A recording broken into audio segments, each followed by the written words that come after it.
La violence économique, ça va être ça. Ça va être le fait de devoir justifier le moins de centimes dépensés.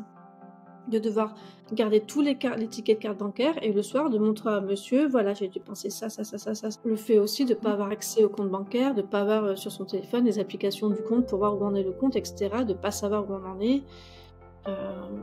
Quand on met une grenouille vivante dans une casserole d'eau bouillante, de suite elle va sortir parce que de suite elle va se rendre compte qu'elle est bouillante et elle va gicler directement. Par contre, si on met une grenouille vivante dans une casserole d'eau froide, on l'immerge dans une casserole d'eau froide et qu'on allume le feu petit à petit, en fait la grenouille elle va pas se rendre compte que l'eau chauffe et que l'eau commence à bouillir et elle va rester dans cette eau en disant que finalement on n'est pas si mal que ça chauffe et puis après boum elle va mourir parce qu'elle va se faire ébouillanter. Et la victime de violence conjugale, c'est ça en fait. Tu écoutes Nomadique, le premier podcast qui parle de finances personnelles et d'expatriation. Aujourd'hui, on va parler d'un sujet un peu sensible, les violences conjugales en expatriation.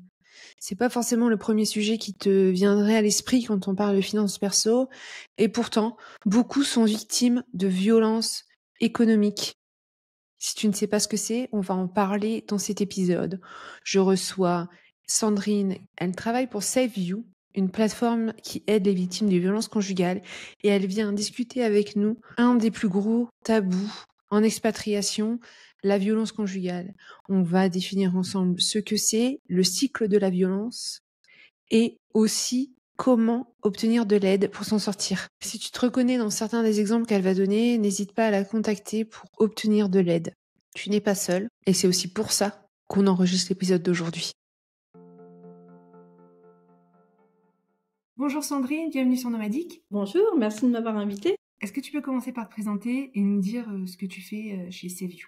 Je suis Sandrine Kaloun, je suis maman de 2 enfants, mariée, je suis ancienne expatriée, j'ai été expatriée 2 fois au même endroit au sud de Los Angeles, 2 fois 3 ans à peu près. Et là je suis rentrée, j'habite de nouveau en France et depuis 2022 maintenant je suis juriste chez Save You. Save You, qu'est-ce que c'est ? C'est une plateforme qui est destinée aux familles françaises de nationalité française réparties partout dans le monde et qui sont en situation de violence intrafamiliale et de violence conjugale.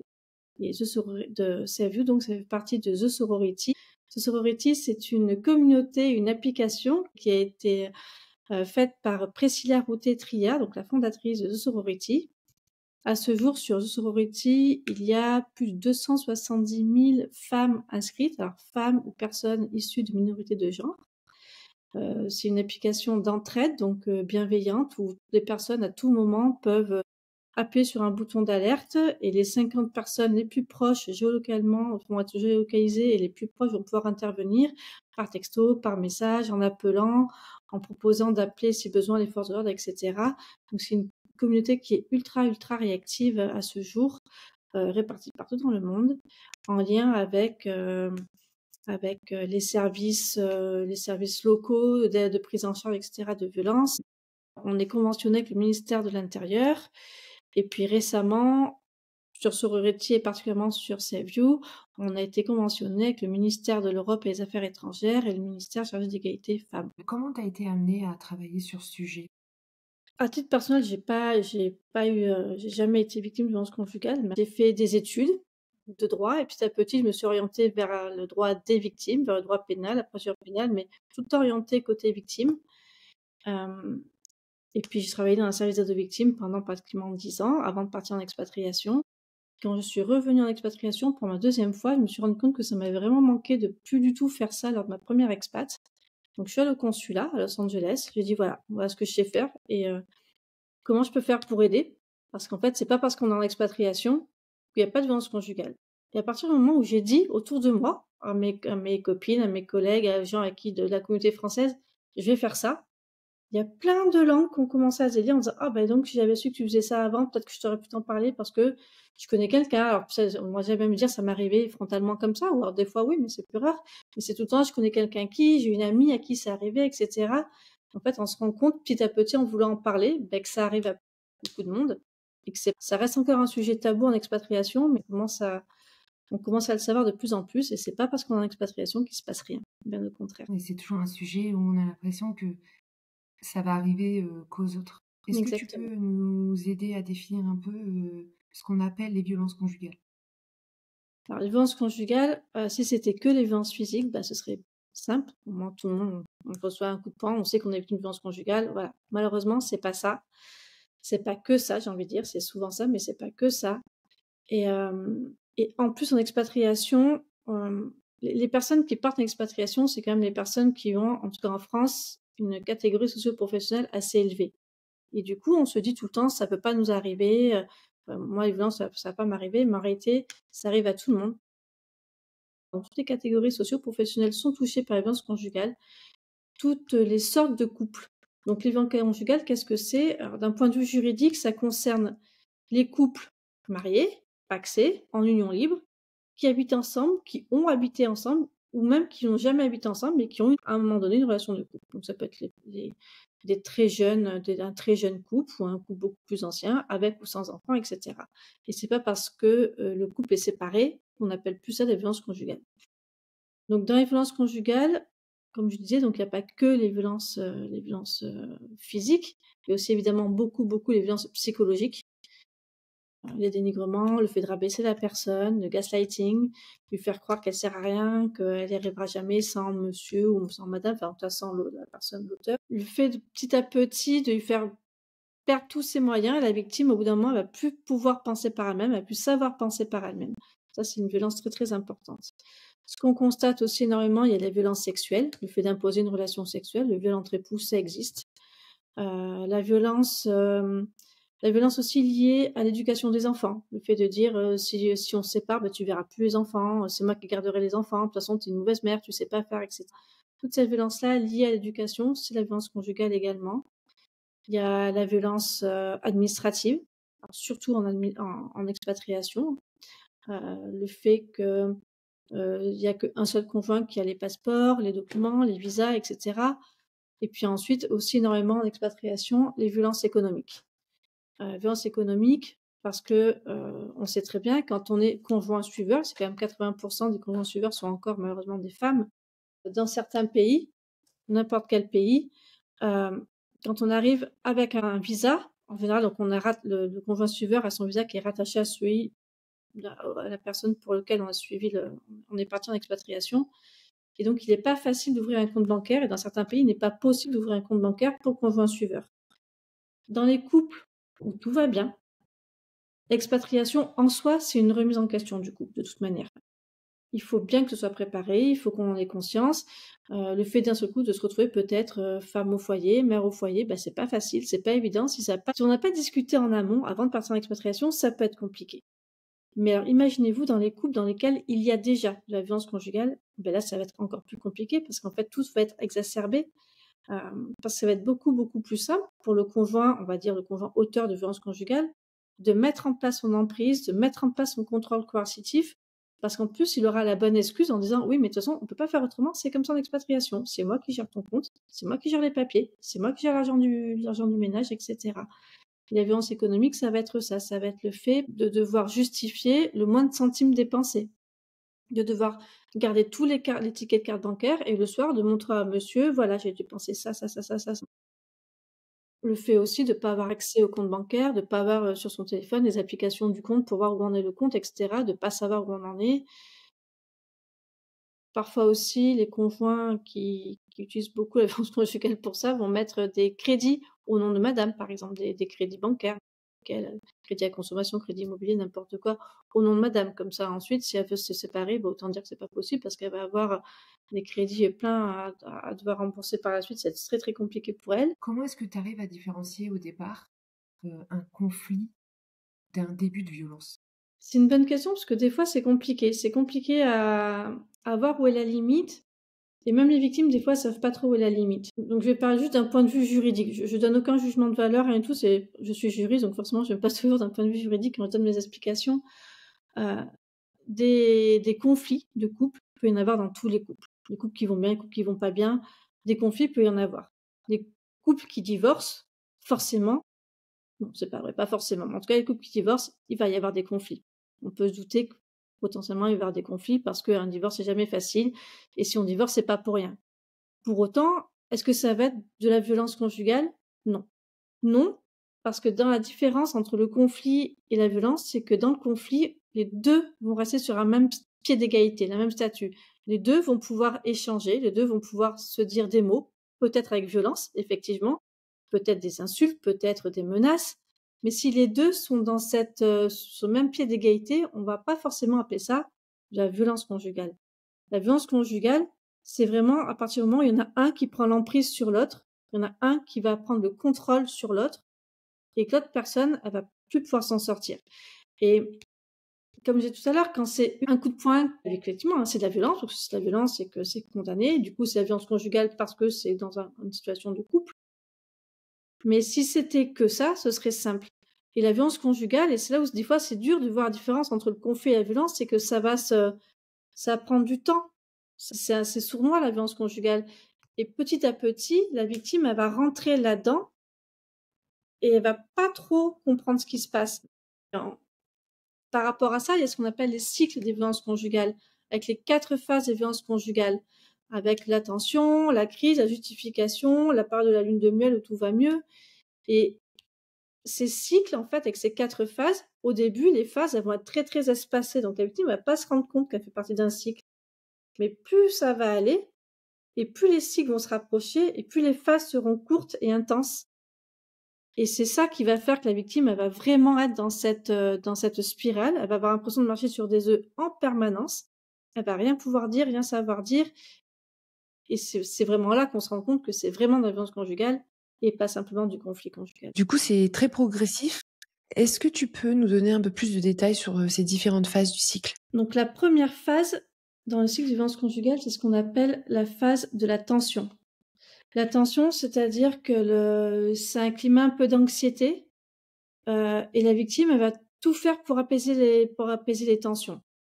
Après, je vous donnerai un petit exemple concret de comment ça peut se passer. Pour l'auteur, en tout cas, tout va être prétexte à commencer un peu la crise. C'est-à-dire la jalousie, il va être très irritable, il va dénigrer sans cesse sa victime, etc. Il va y avoir des lourds silences parce que c'est pas ça aussi, c'est de la violence psychologique, hein, de pas parler à la personne pendant longtemps, de faire comme si elle n'existait pas, de pas lui répondre, etc. Donc la première phase, c'est ça, c'est la phase de tension. Deuxième phase, la crise. La crise, ça va être un coup, une violence physique, hein, mais ça peut aussi être un coup dans le mur pour montrer qu'on est plus fort que tout le monde, casser une assiette, une menace un peu plus que les autres, une menace sur les enfants, enfin voilà, tout ce qu'on peut imaginer dans vraiment une vraie crise de violence conjugale. À partir de là, la victime, elle va être choquée, elle va être sidérée, elle va pas savoir quoi faire, elle va se sentir totalement dévalorisée, elle va être triste, elle va être en colère, elle peut passer par plusieurs choses, mais ça va être cette phase-là de choc et d'état de sidération, elle va pas trop savoir comment réagir. Et lui, l'auteur, parce qu'à chaque fois dans cette phase, il y a les conséquences pour la victime, mais il y a aussi les conséquences pour l'auteur, quoi. Et donc lui, l'auteur de cette violence, il va être extrêmement stressé.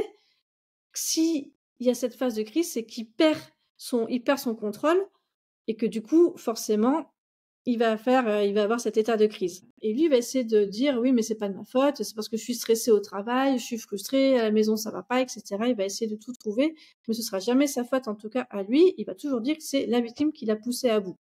Et donc forcément, on en arrive à la troisième phase, qui est la phase de la justification.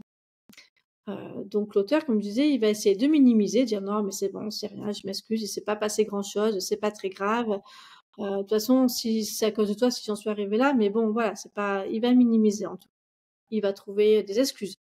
L'alcool, le stress, le travail, le fait qu'il y a de la pression, parce que ce nouvel emploi, c'est compliqué, etc. Et la victime, pour le coup, elle aussi. Elle aussi, elle va essayer de justifier ce qui s'est passé, de conscientiser ce qui s'est passé, et elle va minimiser, même si c'est inconscient, hein, elle va minimiser la violence qu'elle vient de subir.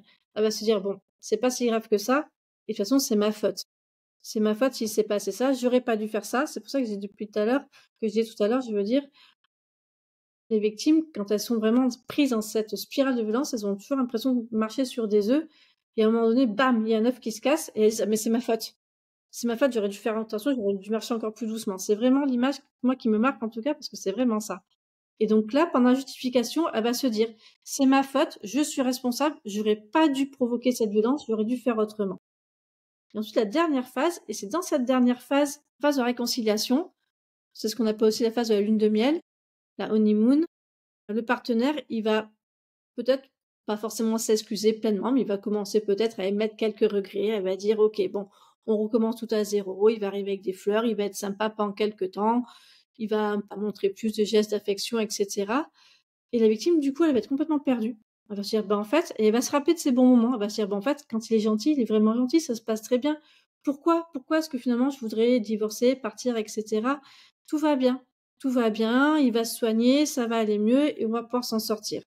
Mais ensuite, très vite, on va repasser à la première phase, donc qui était la phase de tension, où là, d'un seul coup, elle va se dire, non, mais en fait, ça va pas, il y a des choses qui vont pas.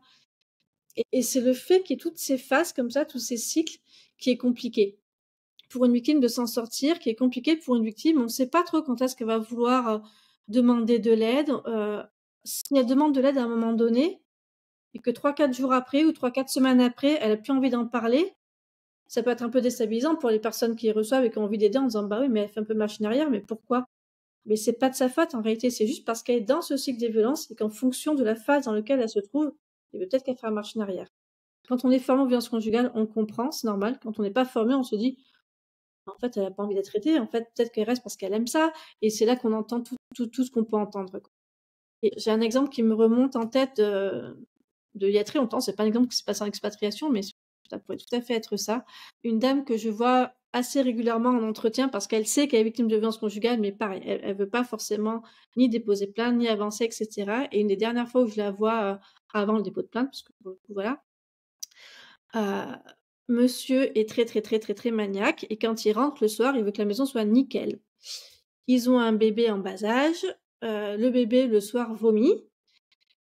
Elle lave les draps en urgence, et pour pas que le linge sèche, parce qu'ils n'ont pas de sèche-linge dans le petit appartement, pour pas que le linge sèche dans le salon, parce que si monsieur le lendemain matin se réveille et qu'il voit le linge sécher dans le salon, elle sait que ça va provoquer une crise.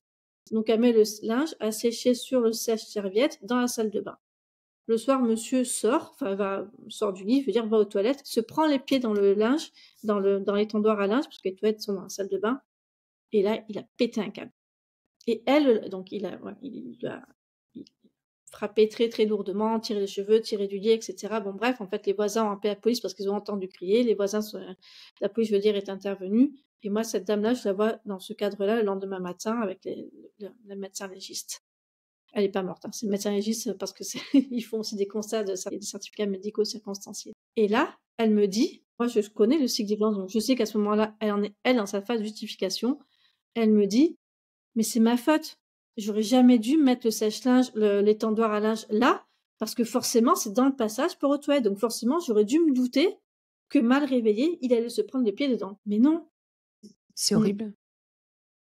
On en avait parlé en off, hein, de mon amie et de la raison pour laquelle je voulais vraiment faire un épisode sur le sujet. Elle utilise beaucoup cette phrase de « c'est ma faute » en disant je comprends pas pourquoi moi je réagis comme ça, tout est de ma faute. Et quand elle explique sa situation, elle est complètement dépendante financièrement alors qu'elle avait une carrière, elle gagnait très bien sa vie.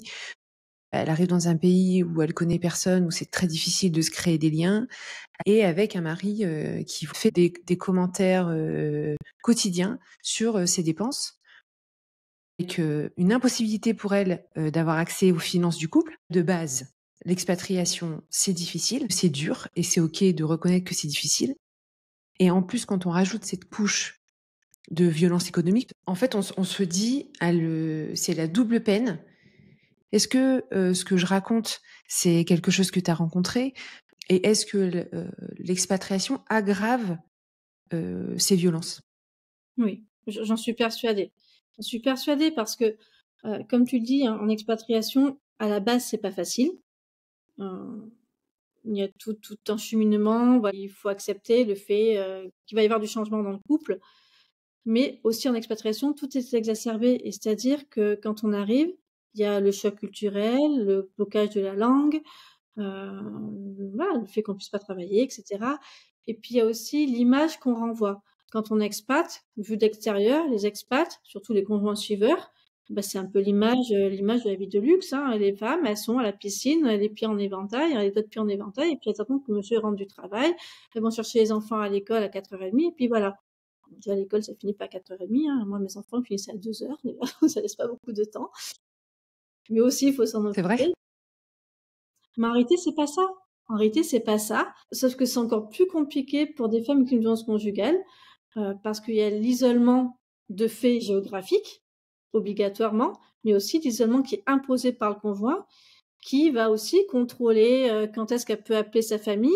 Quand elle appelle, en général, il va être à côté quand même pour essayer d'écouter ce qu'elle dit, ou qui va carrément interdire des appels téléphoniques à la famille, aux amis, etc., qui va faire en sorte que les amis et les familles, elles n'aient pas très très envie de venir passer quelques semaines en vacances chez le couple. Et pour autant, le conjoint violent en société, devant tout le monde, devant les amis, français ou pas d'ailleurs, la communauté, etc., il va passer, il va être très bien. Parce que les auteurs de violences conjugales ne veulent surtout pas qu'on sache qu'ils sont auteurs de violences conjugales, hein, évidemment. Donc ça va être en société, il va briller, ça va être le conjoint parfait, le mari parfait. Et puis comme je disais tout à l'heure, hein, ils ont forcément, ils vont avoir une catégorie socio-professionnelle assez élevée. En général, ces gens-là, ils ont des postes assez importants quand même, hein. Si on part en expatriation, c'est pas pour rien. Euh, et pour autant, ça veut pas dire que ce sont dans l'intimité du couple, ce sont pas des auteurs de violences conjugales. Et pour la victime, ça va être très compliqué. Parce que ça veut aussi dire, si j'en parle, déjà, à qui je vais en parler? Est-ce qu'on va me croire? Est-ce qu'on va pas me croire? Et puis voilà, comment en parler et où aller? Surtout si voilà, c'est dans un pays où on maîtrise pas la langue, ça va être encore plus compliqué, ça rajoute une couche supplémentaire. Si c'est un pays dans lequel les violences conjugales ne sont pas reconnues, alors là, n'en parlons même pas. Il y a des pays qui sont très très très patriarcaux et où voilà, hein, la femme, son rôle, c'est de rester à la maison et de rien dire. Donc c'est compliqué. C'est très compliqué et effectivement, c'est l'expatriation, pour moi, hein, ça exacerbe tout. Et juste par rapport à ça, j'ai aussi constaté que les violences conjugales ne démarrent pas en expatriation. Il y a forcément quelque chose avant l'expatriation. Et peut-être qu'au début, comme je disais, ça va être les phases là. Et forcément, sa phase, ça va coïncider avec la phase de la lune de miel, hein, parce que quand on va arriver en expatriation, ça va être tout beau, tout rose, et la phase de découverte, ça va être sympa, et les deux vont être un peu dans ce mood-là. Mais en réalité, la vie quotidienne va très vite reprendre le dessus, et les violences conjugales vont très vite reprendre le dessus aussi. Le cycle va se remettre en place, et sauf que cette fois, elle sera isolée encore plus qu'avant. Si on a déjà conscience de ces violences et que son conjoint se voit offrir un poste en expatriation, qu'est-ce que tu conseilles de faire? C'est compliqué. Ça dépend où on en est dans les violences et où est-ce qu'on en est et comment on sait, si on voilà, à quel point on sait qu'on est victime de violence. Mais déjà, mais presque pour toutes les expatriations, hein, bien se renseigner sur le droit qu'on va avoir de travailler ou pas, sur la possibilité d'ouvrir un compte bancaire et bien mettre de l'argent de côté. Que ce soit en France ou dans le pays d'accueil. Comme ça, s'il se passe quoi que ce soit, on a un tout petit pécule, on a une petite marge de manœuvre pour entamer une procédure. Et juste par rapport à ta copine, là, tout à l'heure, tu disais qu'elle n'a pas conscience. Je vais te donner l'exemple, je te donner l'image de la femme qui marche sur les œufs, qui d'un seul coup casse un œuf et dit que c'est sa faute. Mais il y a aussi une autre image qui est très très utilisée. Alors, je suis pas du tout je suis psychologue, hein, pardon, je suis juriste, mais j'aime bien utiliser cette image aussi. C'est l'image de la grenouille qu'on met dans une casserole d'eau. Elle est très connue aussi, cette image. Il y a un livre d'ailleurs qui porte ce nom-là. L'image, c'est quand on met une grenouille vivante dans une casserole d'eau bouillante, de suite elle va sortir parce que de suite elle va se rendre compte qu'elle s'est bouillante et elle va gicler directement. Par contre, si on met une grenouille vivante dans une casserole d'eau froide, on l'immerge dans une casserole d'eau froide et qu'on allume le feu petit à petit, en fait la grenouille elle va pas se rendre compte que l'eau chauffe et que l'eau commence à bouillir et elle va rester dans cette eau en disant finalement on n'est pas si mal que ça chauffe et puis après boum elle va mourir parce qu'elle va se faire ébouillanter. Et la victime de violence conjugale, c'est ça, en fait. Le gaslighting, il va être tellement puissant, et l'emprise et le contrôle va être tellement puissant qu'elle va même pas se rendre compte qu'elle est victime de violence conjugale jusqu'au moment où ce sera presque trop tard pour elle. Tout aura été bouclé autour d'elle, elle n'arrivera plus à s'en sortir parce qu'elle n'aura pas pris conscience avant qu'elle était victime de violence conjugale, donc elle n'aura pas pris avant les devants, elle n'aura pas avant contacté un avocat, mis l'argent de côté, etc. Et à partir du moment où on va vraiment se rendre compte qu'elle est en plein là-dedans, ça va être compliqué parce que elle va avoir l'impression, en tout cas au début, hein, que il y a plus de solution. Qu'il y a plus de solution parce que monsieur contrôle tout, monsieur a les papiers, monsieur a l'argent. monsieur dit que si elle part, elle verra plus les enfants. Monsieur dit que, parce qu'en fait, c'est ça, c'est monsieur dit que et madame qui croit que. Enfin, en tout cas, la victime, l'auteur dit que et la victime croit que. Voilà. Et donc, en tant que juriste, après, il y a des psychologues après qui interviennent sur le sujet. Le but, ça va être de redonner confiance à cette personne. Le but, ça va être d'aider cette personne à prendre conscience qu'elle peut s'en sortir, qu'elle n'est pas cette chose faible que son conjoint veut lui faire croire qu'elle est, que c'est une personne à part entière, qui a les capacités d'agir, qu'elle peut y arriver et qu'elle peut s'en sortir et qu'elle s'en sortira. C'est une super image parce que pour la personne qui est victime, mais aussi pour l'entourage de la personne qui va savoir ce qui se passait à huis clos finalement et qui va peut-être se demander pourquoi elle n'a pas parlé avant et on aurait pu aider d'une façon ou d'une autre. C'est compliqué pour l'entourage parce que déjà, la victime, elle va pas forcément vouloir qu'on s'en rende compte. Peut-être que même elle le sait pas, donc face à tout le monde, elle va minimiser. Et puis, comme je disais tout à l'heure, l'auteur de violence conjugale, lui, en société, il brille. Hein. C'est le conjoint parfait, c'est le mari parfait, donc c'est compliqué. Mais à partir du moment aussi où on s'en rend compte, où les victimes, ou les amis, et tout ça veulent aider, parfois ça peut être compliqué parce que on peut pas faire à la place de la victime. On peut pas que ce soit la meilleure amie, la fille, la mère, la copine, une collègue de travail, etc. Nous, on peut rien faire à la place de cette victime. Ça va être à elle de déposer plainte, ça va être à elle de partir, ça va être à elle mais au moment où elle aura choisi. Et sauf que sa temporalité, ça va pas forcément être la même que la nôtre. Notre notion d'urgence, ça va pas être la même que la sienne. Notre notion de il faut que tu fasses ça maintenant, elle va se dire non, non, ça va, j'ai le temps. Et peut-être qu'elle aura raison. Parce qu'il faut aussi préparer ça se préparation, quand il y a des violences, ça se prépare aussi. Hein. Et c'est pour ça que ça peut être compliqué pour l'entourage, pour les victimes, et qui parfois vont aussi un peu culpabiliser en disant oh, j'aurais dû voir avant, j'aurais dû faire plus tôt avant. À partir du moment où on se rend compte, dire à la personne bon je te crois, je suis là, si tu as envie d'en parler, je suis là, ne surtout pas lui fermer la porte et surtout pas faire les choses à sa place. Parce que justement, le but, c'est de redonner confiance en elle en plus. Donc si on dit bon, je vais faire ça, ça, ça pour toi, ça revient un peu au même en disant bon tu sais pas faire donc je fais pour toi. Non, il faut vraiment lui dire Ok. tu peux faire ci, tu peux faire ça et elle va le faire et c'est comme ça que ça va lui redonner confiance et que ça va l'aider quoi. C'est super ce que tu dis parce qu'on a, avec des bonnes intentions, parfois on fait beaucoup plus de mal qu'on pourrait le croire. Sur le podcast, on parle surtout de finances.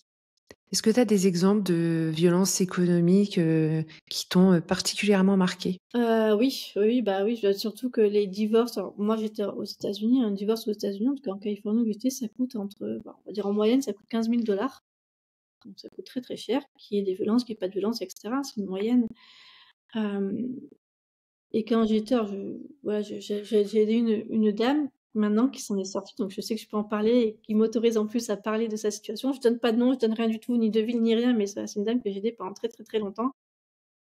Qui a suivi son conjoint, qui avait 3 enfants, dont ou 4 enfants, pardon 4 enfants, dont 2 ados et 2 un peu plus petits, victimes de violences conjugales bien avant, l'expatriation, qui a continué à être victime de violences conjugales pendant l'expatriation.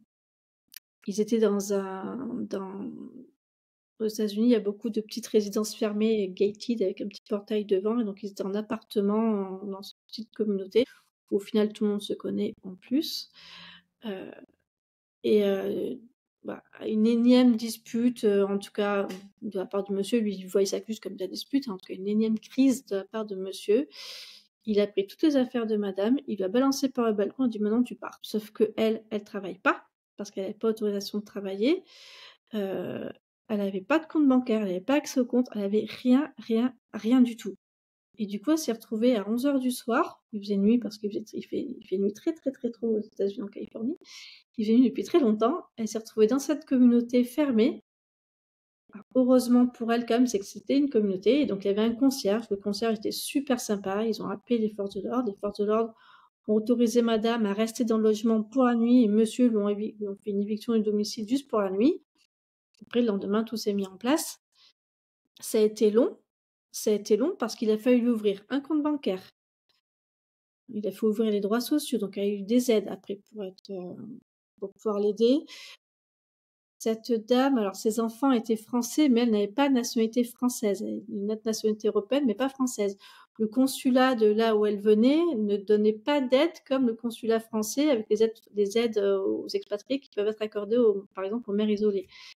Donc, on a dû passer par d'autres démarches. On a réussi à y trouver un petit fonds pour l'aider, pour aider à déménager, parce qu'il fait qu'elle se loge, qu'elle se rachète tous ses meubles pour elle, pour ses enfants, etc. Donc, c'était un vrai parcours du combattant. Mais au final, cette dame, et c'est pour ça que je fais ça, parce que je suis hyper fière d'elle, hein, elle travaille maintenant. Elle a une situation, elle a un emploi qui est compliqué, elle cumule 2 emplois, un qui est juste alimentaire, elle travaille dans un pressing, et un autre où elle aide des personnes pour remplir leur dossier, l'équivalent un peu assistante sociale, mais bon, ça s'appelle pas comme ça. Elle a pu avoir son logement, elle a ses 4 enfants. Alors, les 2 aînés font des allers-retours chez papa régulièrement, mais les petits sont avec elle beaucoup plus souvent. Euh, elle est heureuse, elle s'en est sortie, et maintenant, elle se sent, comme je disais tout à l'heure, elle se sent vachement valorisée parce qu'elle a réussi à faire tout ça. Mais au tout début, quand je l'ai suivie, on a commencé à se voir, on me dit: «Mais j'y arriverai jamais». Si, tu vas y arriver, t'inquiète pas, tu vas y arriver. T'es beaucoup plus forte que ce que tu ne penses et aurais été. Maintenant, c'est ce qu'elle me dit, elle me dit: «Oh, t'avais raison. T'avais raison, maintenant j'ai réussi, je m'en suis sortie et regarde, voilà». Et donc elle était très contente, elle m'a fait visiter son appartement, j'étais allée la voir et j'étais: «Ah, c'est chouette, je suis contente pour toi». Ouais, bravo à elle, ça a pas dû être, un parcours qui était, facile. Tu parles beaucoup des comptes bancaires. Est-ce que c'est vraiment la priorité quand on arrive dans un nouveau pays? Pour moi, oui. Pour moi, oui, parce que, comme je dis, s'il se passe quoi que ce soit après, vu que le conjoint violent, il va tout contrôler, le moindre centime que madame va récupérer, il va partir dans le compte commun ou le compte de monsieur. Mais s'il y a vraiment un contrôle, une emprise et une violence administrative et financière, madame, elle pourra jamais en disposer de cet argent. Donc forcément, ça va être compliqué. Donc, le plus simple, c'est quand même d'ouvrir un compte bancaire. Mais si elle peut, parce que dans certains pays, elle peut pas.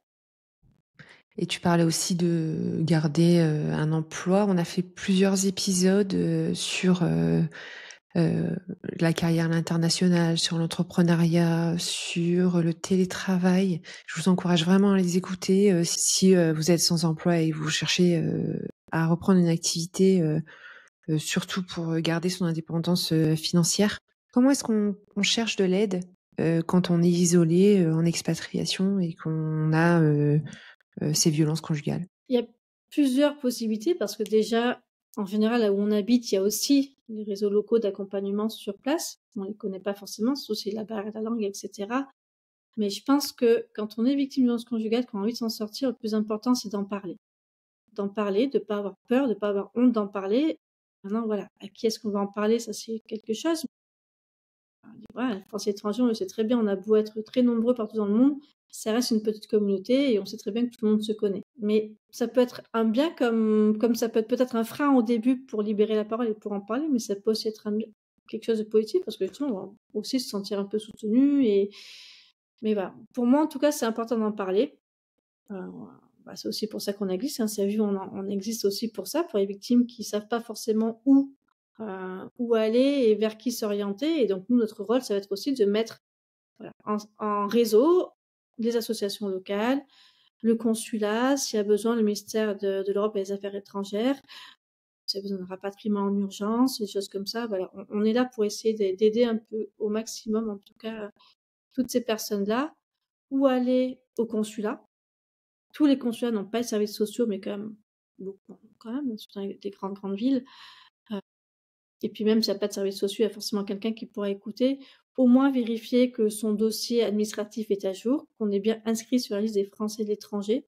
Parce que s'il y a besoin d'un passeport en urgence, etc., au moins si le consulat est déjà au courant de la situation, ça va pouvoir aider, ça va pouvoir accélérer la situation.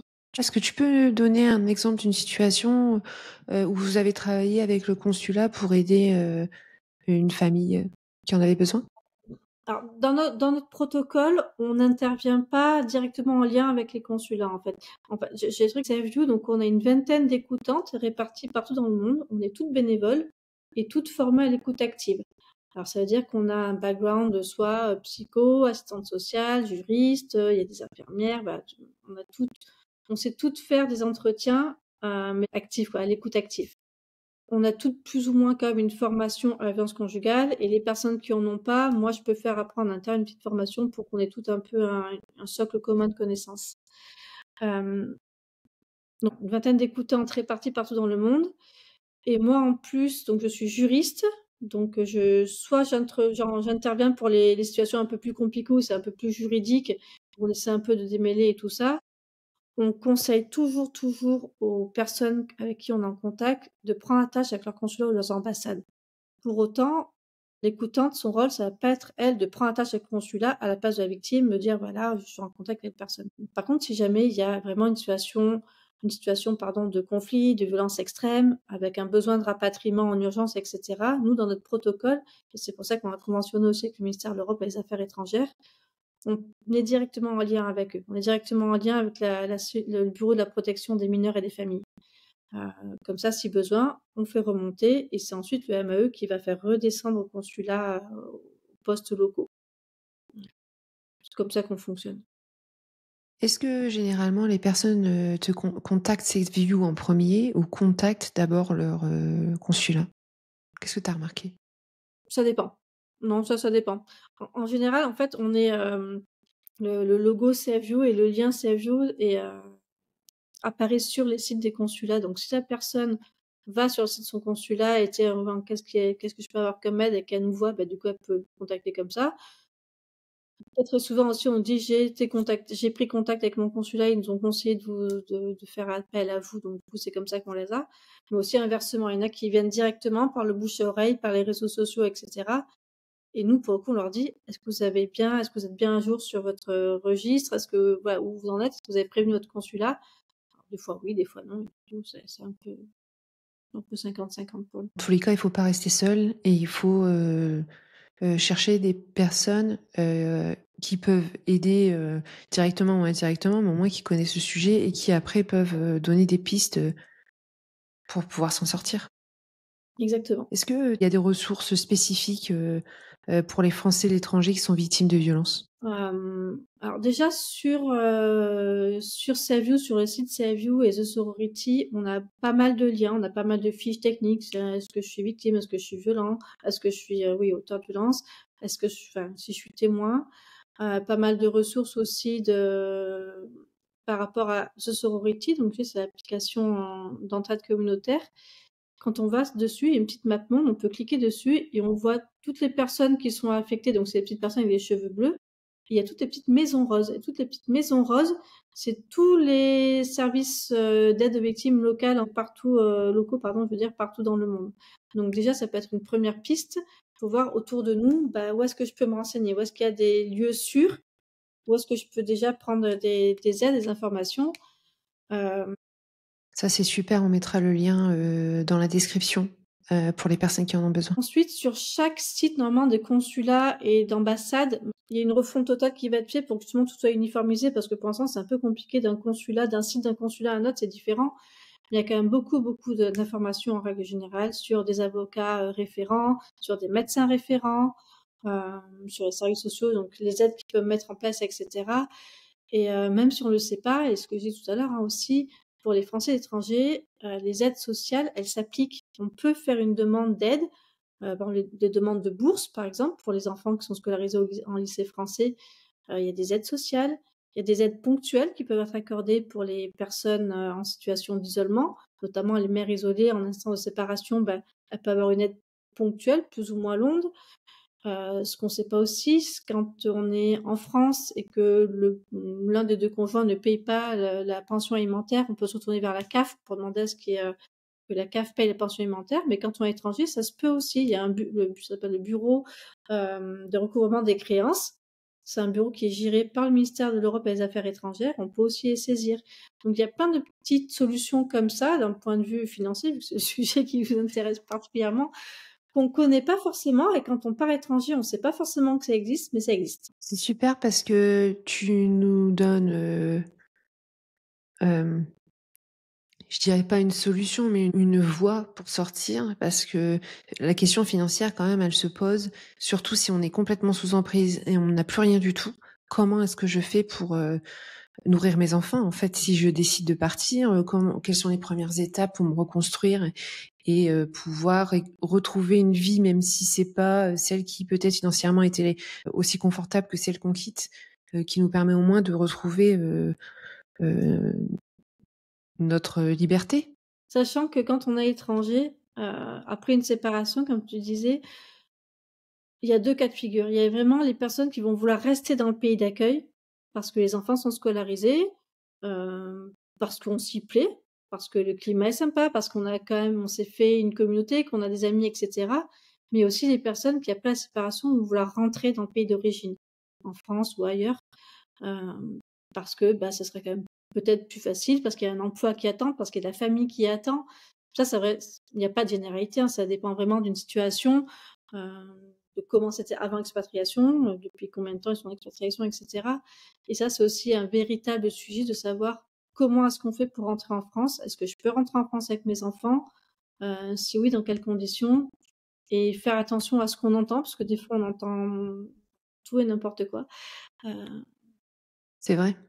Bah, je te remercie Sandrine, si, cet épisode, t'a aidé ou tu as besoin d'informations supplémentaires, hein, il faut surtout pas hésiter à contacter Sandrine. Si vous connaissez quelqu'un, autour de vous, que ça pourrait intéresser, n'hésitez pas à partager, cet épisode. Sandrine, comment est-ce qu'on te contacte? l'adresse mail ou le site, Join a Sorority, ou via l'adresse mail et le questionnaire Save You. Voilà. On n'a pas de numéro de téléphone, on n'a plus, on l'a eu un temps, mais on n'a plus, parce qu'on n'est pas un service d'urgence. Voilà, on est bénévole, donc on essaie de faire au fur et à mesure. Et voilà, ne pas hésiter à nous envoyer un mail, on répond à tous les mails, que ça fasse partie, de notre panel de prise en charge ou pas, mais on répond à tous les mails. Et à partir du moment où vous envoyez un mail, on va vous demander, on va bien vérifier que vous êtes de nationalité française, que vous vivez encore à l'étranger et que vous êtes bien victime de violences conjugales, sans faire du jugement de valeur, hein. Pour nous, tout ce que vous nous direz, ça fera partie des violences conjugales. On va pas dire non, ça allait pas.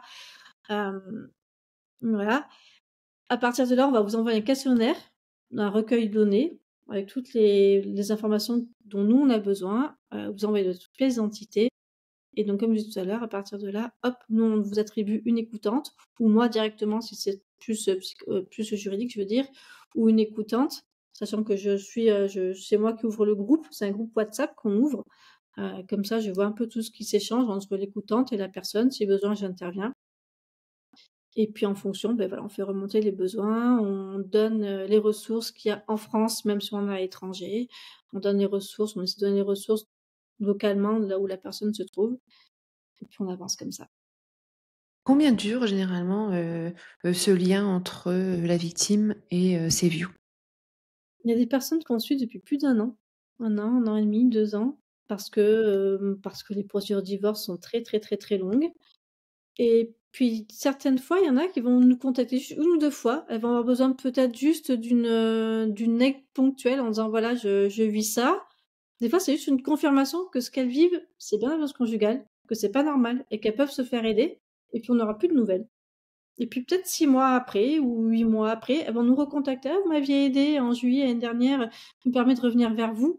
Et pour nous, c'est OK. Il y a pas de souci, de toute façon, voilà, on avait ouvert la fiche, l'écoutante est toujours active, donc c'est bon, il y a pas de problème. Comme je disais tout à l'heure, on fait vraiment aucun jugement de valeur. On connaît la temporalité des victimes, qui est pas forcément neutre, alors surtout en expatriation où les délais, ça peut être très, très long. Administrativement, des fois, c'est très long. Mais non, on n'a pas de bah, en moyenne, je dirais peut-être 6 mois, si il fallait vraiment faire une moyenne. On a aidé plus de, je sais plus les chiffres. Depuis le début de l'année, on en est à plus de 70 familles aidées. On est le 3 avril. Ça fait beaucoup depuis le début de l'année. Ça fait beaucoup et si tu écoutes, cet épisode de podcast et tu es concerné par ce sujet, tu n'es pas seul, n'hésite pas à contacter, Sandrine. Je mettrai, toutes les informations en dessous de l'épisode. Est-ce que tu voudrais dire quelque chose à cette personne qui est concernée et qui nous écoute? Comme tu viens de dire, elle est pas seule. C'est pas la seule à vivre cette situation. C'est pas normal de vivre ça. Sa façon, elle, de réagir, quel que soit ce que vont dire les autres personnes, sa façon, elle, de réagir, elle est normale. Tout le monde va réagir de façon différente. Par contre, ce qui est pas normal, c'est de vivre ce qu'elle vit. Et donc, à partir de là, elle peut se faire aider, elle a des droits, elle est pas seule, et on est là. Merci beaucoup Sandrine. N'hésitez pas à nous mettre un commentaire, à nous envoyer un mail, un message, on est présent vraiment sur toutes les plateformes avec Nomadic. Si c'est un sujet que vous souhaiteriez approfondir, si vous avez des questions, on pourrait refaire un autre épisode ou peut-être avoir un épisode avec une personne qui a réussi à s'en sortir et nous expliquer comment elle l'a fait. Merci à tous pour l'épisode d'aujourd'hui. Merci Sandrine. On se retrouve la semaine prochaine.